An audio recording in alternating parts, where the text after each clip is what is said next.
माई माई से या विरल जग में कोई नहीं है। ए सृष्टि के गुलशन सजा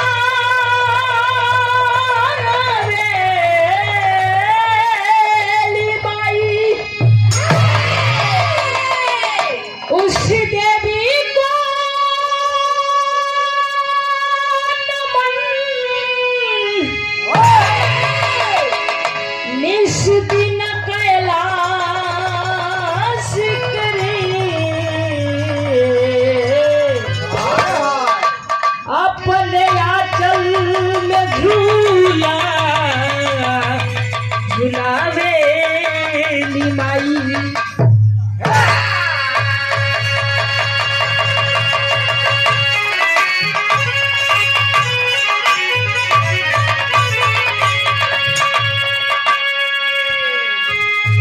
आज जल से पतीला कौन है,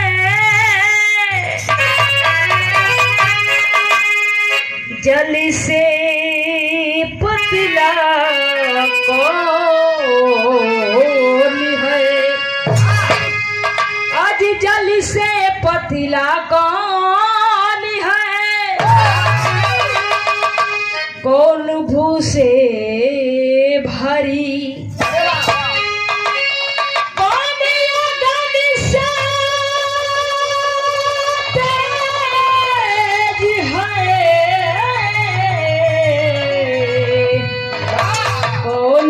का जल से करी।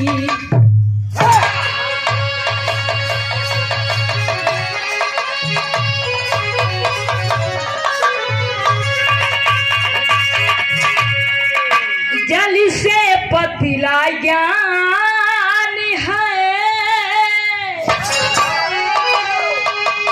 पाप भूसे भरी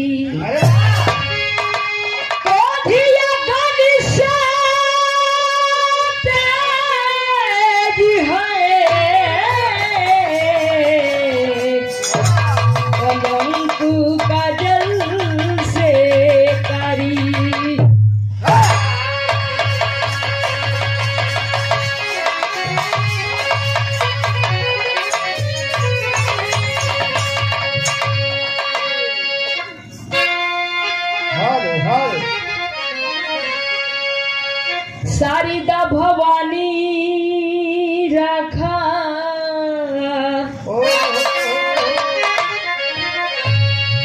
यही सब बीचे पानी, हाथी जोड़ी प्रतिमान पैया हो मैया। अरे दुखिया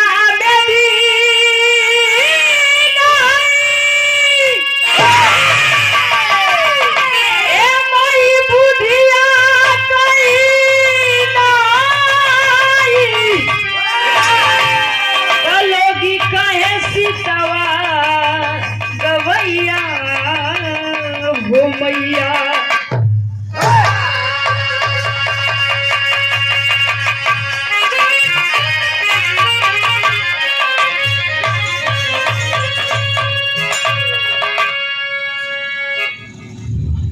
सबसे पहले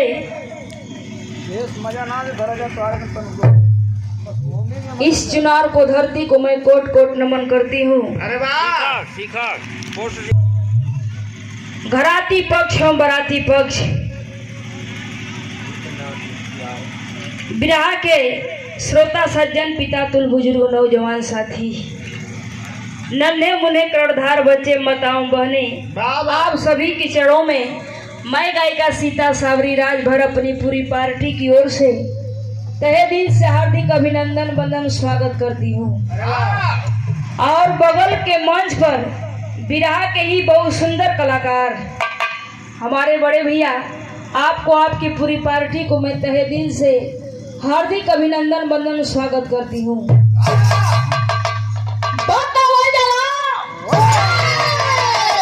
दोनों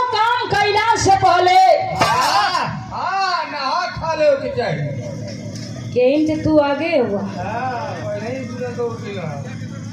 धन के चाहने वाले लोग माई लक्ष्मी के पूजा पाठ किया करते हैं और बल को चाहने वाले लोग वीर बजरंगबली का पूजा पाठ किया करते हैं। साथियों, हम छोटे मोटे कलाकार हंस वाहिनी बीड़ा वादनी का पूजा पाठ आराधना वंदना किया करते हैं। साथियों, ई मन बड़ा अधम होला, जल्दी से भक्ति भजन में नहीं रमेला।